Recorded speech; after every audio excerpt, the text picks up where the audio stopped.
Which path will you take? A very common idea is short-term pleasure versus long-term pleasure. This idea pops up all over the place, in stories and movies, and unfortunately in modern life. A great and tragic example is the concept of YOLO, or you only live once. This is a tragedy unto itself. It is absolutely true that you do only live once. But why specifically does this mean sacrificing long-term pleasure for short-term pleasure? Let's say you do only live once, and let's say there is a deep purpose for everybody's life. And let's further imagine that part of your purpose is to first discover your own unique purpose. And it's completely up to everybody to choose their own purpose. And once chosen, to live your purpose as powerfully as possible. And let's look at two people. Both choose to create as much pleasure as possible during their lives. But the first person only decides to experience short-term pleasure, delicious food, fantastic sex, short-term thrills. The second person decides on long-term pleasure. This person sacrifices short-term pleasure for longer-term pleasure. In fact, this second person doesn't really have very much pleasure in the first half of their lives. They are busy building the path to their purpose.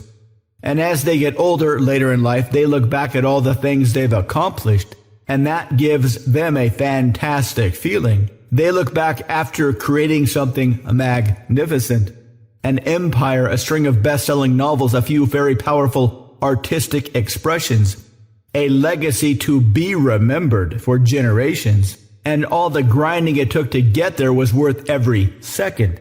How does this compare to the first person? They only experienced short-term thrills. They'll look back over their life and they'll have a lot of fond memories, but there's something missing. They haven't really accomplished anything. They haven't really left any legacies. They likely won't be remembered. Both people set out to live their purpose by creating as much pleasure as possible, but they both went after it in different ways. Who do you think would have a better deathbed experience of peacefully lying there, looking back over their lives as they reflected on their past? Or imagine having to meet their maker or whoever. After having been given a precious existence as a living, breathing human with massive potential, they must give a reckoning, which would be judged by how they spent their lives. Everybody can achieve short-term pleasure. Sleep late, eat fast food, play it safe, etc. Very, very few can achieve greatness. It's hard, it's boring, it's lonely, it's fraught with unexpected danger. One way to think about this is as two potential paths in life. There is the easy path. That leads nowhere. Then there is the right path, the path of purpose and greatness.